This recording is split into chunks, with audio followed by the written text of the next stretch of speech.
નમસ્કાર વાલા દર્શક મિત્રો, ગુજરાત અપડેટમાં આપનું હાર્દિક સ્વાગત છે।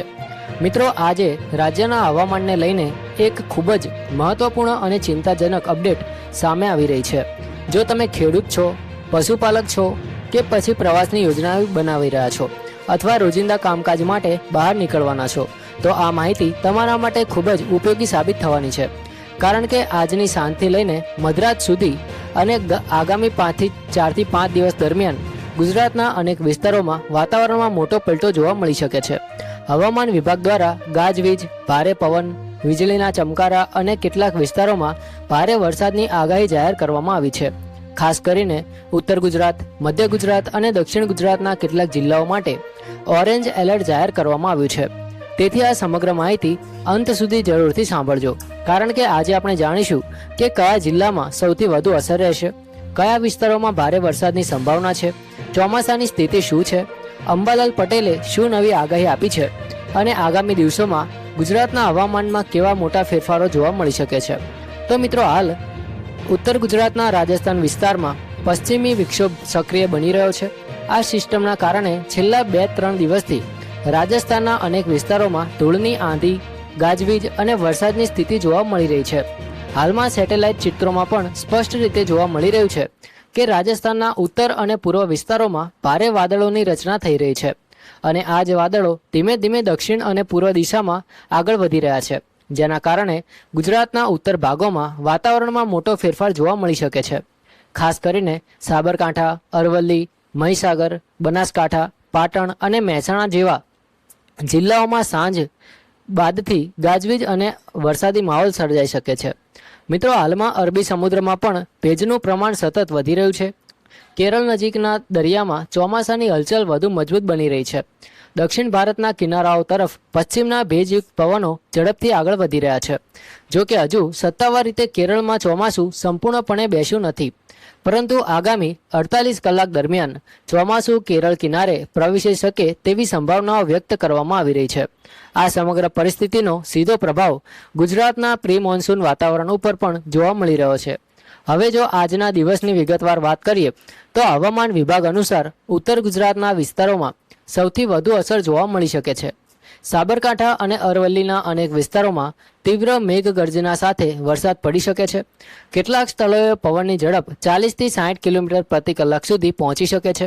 આવી સ્થિતિમાં ખુલ્લામાં રાખેલા પાક, ઘાસચારો, ખેતીના સાધનો અને વાહનોને સુરક્ષિત જગ્યાએ રાખવાની જરૂર રહેશે।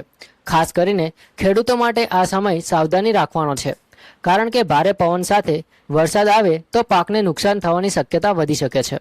મધ્ય ગુજરાતની વાત કરીએ તો અમદાવાદ, ગાંધીનગર, ખેડા, આણંદ, વડોદરા, પંચમહાલ અને છોટા ઉદેપુરના વિસ્તારોમાં પણ વાતાવરણમાં અચાનક પલટો આવી શકે છે।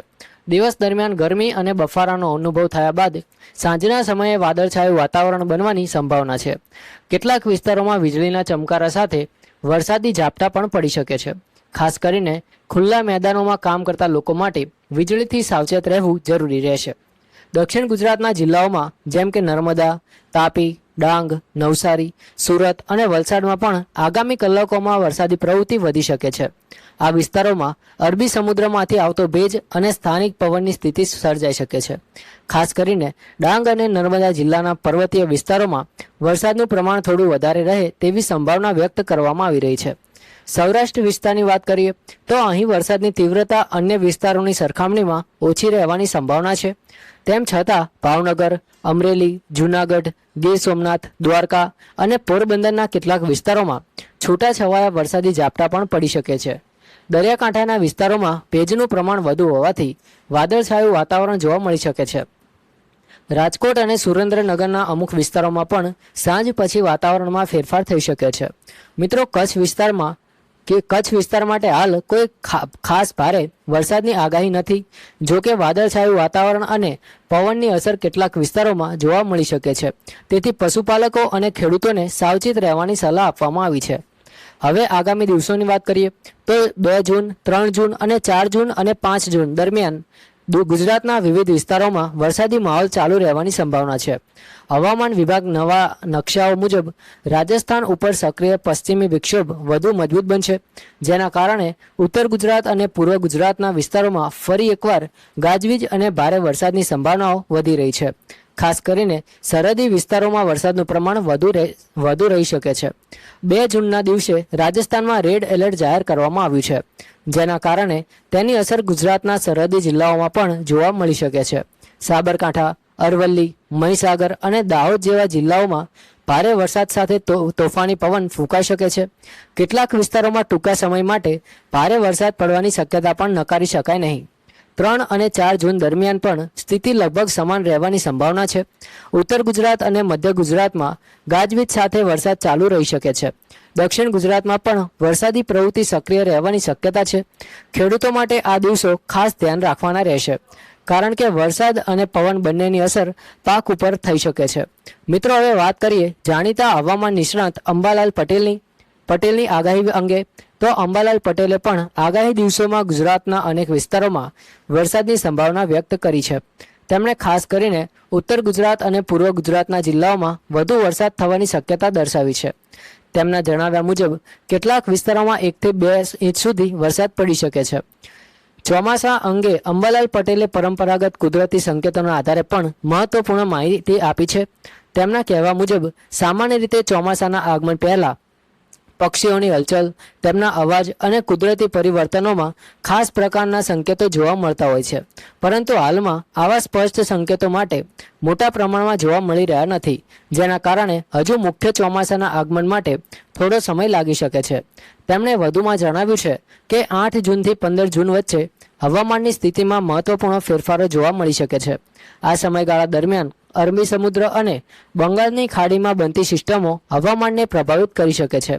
જો બંગાળની ખાડીમાં લો પ્રેશર સિસ્ટમ બને તો તેના કારણે ચોમાસાની ગતિ વધુ ઝડપી બની શકે છે. અંબાલાલ પટેલના અંદાજ મુજબ 15 જૂનથી 20 જૂનની વચ્ચે ગુજરાતમાં ચોમાસાના આગમનની શક્યતા વધુ મજબૂત બની શકે છે, જ્યારે 20 જૂન પછી રાજ્યના અનેક વિસ્તારોમાં સારા અને વાવણી લાયક વરસાદની શરૂઆત થઈ શકે છે.